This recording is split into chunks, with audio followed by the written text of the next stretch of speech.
14-16% धर्मांतरित झालेला मुसलमान हा तसाच राहिला. आता मुसलमानांमध्ये ब्राह्मणी व्यवस्था कशी येते हे बोलू का 2 मिनिटं, आणि मग आपली रजा घेतो.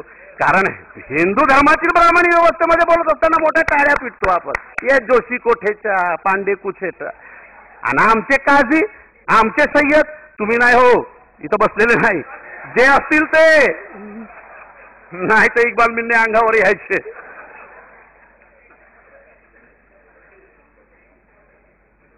औरंगजेबाच्या राज्यामध्ये खलिफा होता, त्याचा फतवा वाचा, त्याचा फतवा मोठा मजेशीर आहे. मनुस्मृती माहिती आहे ना तुम्हाला, ती मांडण्याची गरज नाही. इस्लाम मध्ये मनुस्मृती आहे का? मग औरंगजेबाच्या राज्यातील काझीने दिलेला फतवा वाचा जरा, तो कसा है? अल्लाह का निजाम है, अल्लाह ने हर एक को कुव्वत दी है और उस कुव्वत के हिसाब से ये दुनिया की रचना की गई है. उर्दू मध्ये आहे ते, मी माझ्या भाषेत सांगतो.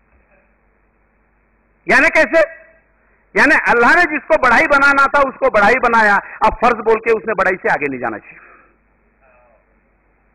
अल्लाह ने जिसको मेहतर बनाया ये उस पर फर्ज है कि वो मेहतरकी का धंधा करे, उससे आगे न जाए.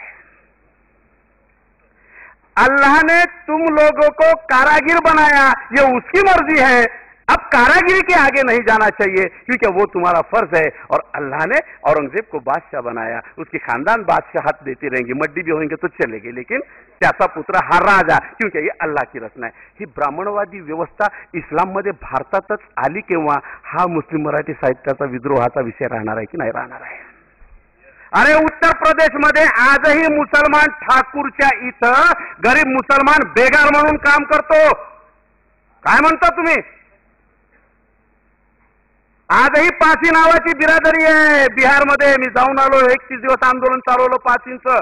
आजही कोणत्या पासीला जवळ घेत नाहीत मुसलमान, कारण ते हिंदू पासी मधून धर्मांतरित आहेत, आणि हिंदू पासी हा पूर्ण देशी दारूचा धंदा करतो. काय आमचं नशीब की मुसलमान झालेला हिंदू मधील पासी दारू पेत नाही, 5 वेळची नमाज पडतो, त्याच्या मोहल्ल्यामध्ये छोटासा मदरसा आहे, पण दुसरीकडे एंट्री नसल्यामुळे बिस्मिल्ला म्हणून दारूच विकतो. कुठनं तुमचा विद्रोह येणार आहे? कसा विद्रोह येणार आहे साहेब?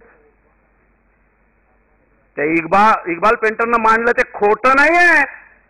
लालबेगी म्हणून अख्खी जमात आहे तुमच्या महाराष्ट्रामध्ये. 17 लाख लोकांची नोंदणी आहे. माझी तुमची हिंमत होत नाही. 5 वेळचा नमाज असेल, हजही झालेला असेल, पण वाटलं की हा लालबेगी मेहतर आहे तर पोरगी देत नाही, आम्ही लपवतो तिसऱ्या घरात.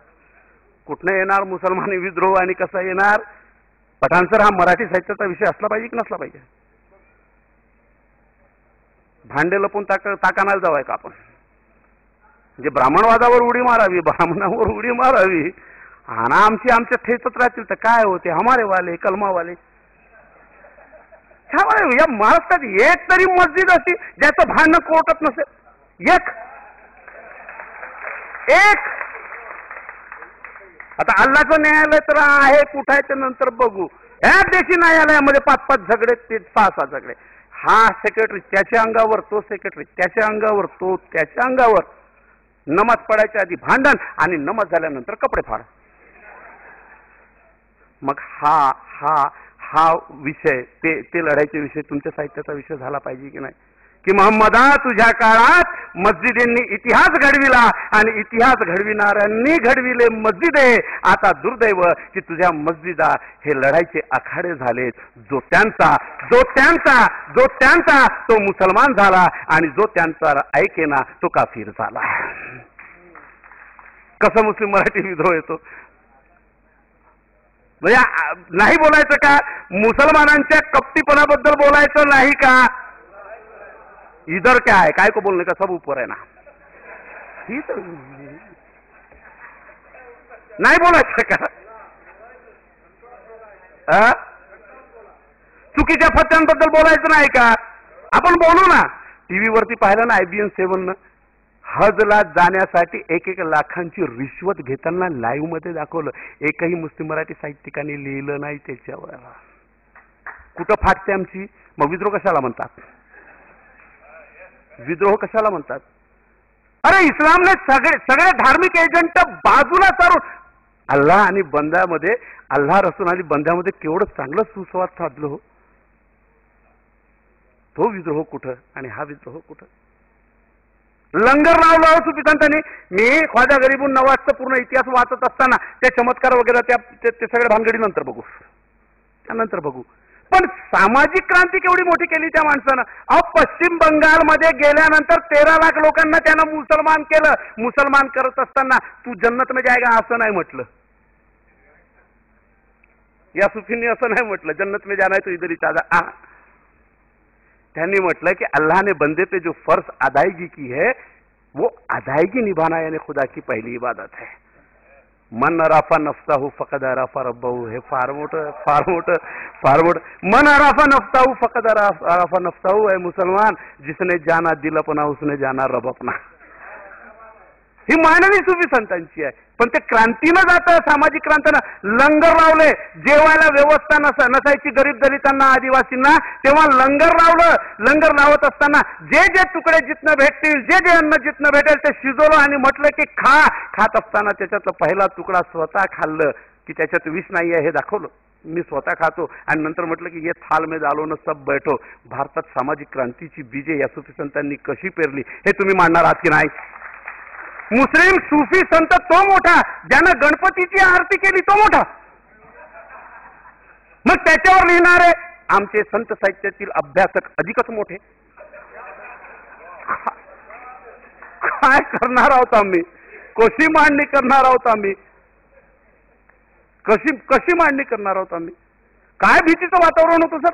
तुम्ही सांगितलं ते त्या बाबरी मस्जिद आणि या सगळ्या कांडात. आता आमच्यातले काही लोक म्हणतात की मेमन बंधू ने हमारे ऊपर बहुत एहसान किया.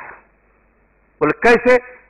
मेमन बंधू बॉम्ब फोड़े ना बोले, उससे पहले हम लोग बोले ट्रेन में जाने के लिए घबराते थे, अब हम बैठे तो हमसे सरक के दूसरे बैठते. अब